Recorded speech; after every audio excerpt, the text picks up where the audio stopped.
भिन्न, फ्रैक्शंस। अरे, ये नाम सुनते ही बहुतों को स्कूल के मैथ्स की याद आ जाती है ना? थोड़ी डरावनी सी। पर सच कहूं तो ये बहुत ही सिंपल सा आइडिया है। एक ऐसा आइडिया जिसे हम रोज हर दिन इस्तेमाल करते हैं, बस किसी भी पूरी चीज के हिस्सों को समझने के लिए। और इसे समझने का सबसे अच्छा तरीका क्या है? एक कहानी। तो चलिए एक कहानी से शुरू करते हैं। ये कहानी है शेयरिंग की, यानी बांटने की। कुछ ऐसा जो हम सब करते हैं। और आप यकीन मानिए, फ्रैक्शंस की असली जड़ यहीं पर है। सोचिए जरा, किसी भी चीज को बराबरी से कैसे बांटा जाए? यही तो वो सवाल है जिसका जवाब हमें फ्रैक्शंस से मिलता है। फ्रैक्शंस ही ये पक्का करते हैं कि हर किसी को केक का, या फिर जैसा इस कहानी में है, हलवे का एकदम बराबर हिस्सा मिले। तो इस सफर में हम क्या क्या देखने वाले हैं?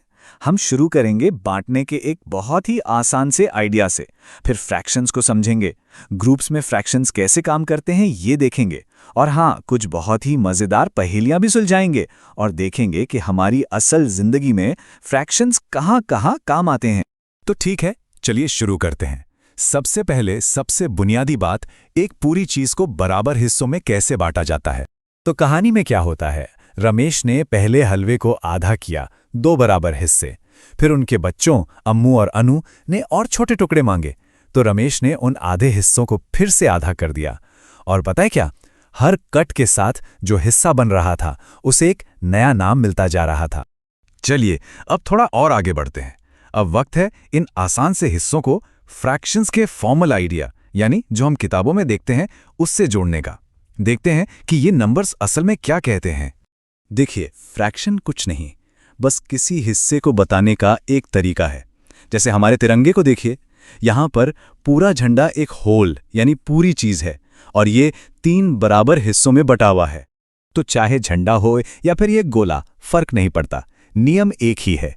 जो नीचे वाला नंबर होता है ना, वो हमें बताता है कि पूरी चीज को कुल कितने बराबर हिस्सों में बांटा गया है। जैसे यहाँ 2 हिस्सों में। और जो ऊपर वाला नंबर होता है, वो बताता है कि हम उन बराबर हिस्सों में से कितने हिस्सों की बात कर रहे हैं। तो सबसे जरूरी बात क्या हुई कि फ्रैक्शन का मतलब ही है बराबर हिस्से। ये बात गांठ बांध लीजिए। अच्छा, अब एक बहुत ही मजेदार बात, ये जो पूरी चीज या होल है ना, जरूरी नहीं कि वो हमेशा एक ही चीज हो। वो चीजों का एक पूरा ग्रुप या कलेक्शन भी हो सकता है। चलिए इसको एक पहेली से समझते हैं। यहां पर 15 टोपियां हैं। अब सवाल यह है कि अगर हमें इनमें से 1/3 मतलब 1/3 को लाल रंग में रंगना हो, तो कितनी टोपियों को रंगना होगा? सोचिए जरा। अगर आपने 5 सोचा है तो आप बिल्कुल सही हैं। बहुत बढ़िया। आपने अभी अभी किसी एक चीज का नहीं, बल्कि चीजों के एक पूरे ग्रुप का फ्रैक्शन निकाला है। 15 को 3 बराबर हिस्सों में बांटा और एक हिस्सा हुआ 5। और कमाल की बात यह है कि ये आइडिया हर जगह काम करता है। चाहे हम एक किसान के खेत की बात करें जिसके 9 बराबर हिस्से हैं, या फिर इस ग्रिड की जिसमें 16 स्क्वायर्स हैं। अगर हमें खेत का 2/9 हिस्सा पता करना हो या ग्रिड का 8/16, तरीका बिल्कुल वही रहता है। तो अब जब हम बेसिक समझ गए हैं, चलिए देखते हैं कि इस नॉलेज का इस्तेमाल कुछ बहुत ही स्मार्ट, बहुत ही चतुर पहेलियों को सुलझाने में कैसे किया जा सकता है। मजा आएगा। हमारी पहली पहेली है चतुर बीरबल की। कहानी यह है कि बीरबल को राजा से मिलना है, लेकिन रास्ते में 3 लालची दरबारी हैं और उनकी शर्त है कि राजा से जो भी इनाम मिलेगा, उसका एक हिस्सा उन्हें देना होगा। और ये हिस्से छोटे मोटे नहीं हैं। पहले दरबारी को इनाम का 1/10 हिस्सा चाहिए, दूसरे को बचे हुए का 2/5 हिस्सा, और तीसरे को जो भी बचा उसका आधा। अब सोचिए बीरबल इस चक्कर से बाहर कैसे निकलेंगे? उनके पास तो कुछ बचेगा ही नहीं। यहां बीरबल अपनी चतुराई दिखाते हैं। वो राजा से जाकर कहते हैं, महाराज, मुझे इनाम में 100 थप्पड़ चाहिए। अब उन लालची दरबारियों को 100 थप्पड़ों का हिस्सा आपस में बांटना पड़ा। ये वो इनाम तो बिल्कुल नहीं था जो वो सोच रहे थे। चलिए अब एक और क्लासिक पहेली देखते हैं। ये कहानी है एक वसीयत की जिसमें 19 ऊंट हैं। एक बूढ़ी औरत अपनी वसीयत में लिखती हैं कि उनकी सबसे बड़ी बेटी को ऊंटों का आधा हिस्सा मिलेगा, दूसरी को 1/4 और तीसरी को 1/5। अब बेटियां तो चकरा गईं। 19 ऊंटों का आधा मतलब 9.5 ऊंट। किसी ऊंट को काटना तो पड़ेगा नहीं। ये तो नामुमकिन सा लग रहा है। तभी उनकी चाची आती हैं, जो बहुत समझदार थीं। वो क्या करती हैं? वो अपना एक ऊंट लाकर उन 19 ऊंटों के झुंड में शामिल कर देती हैं। बस एक। तो अब कुल ऊंट कितने हो गए? 20।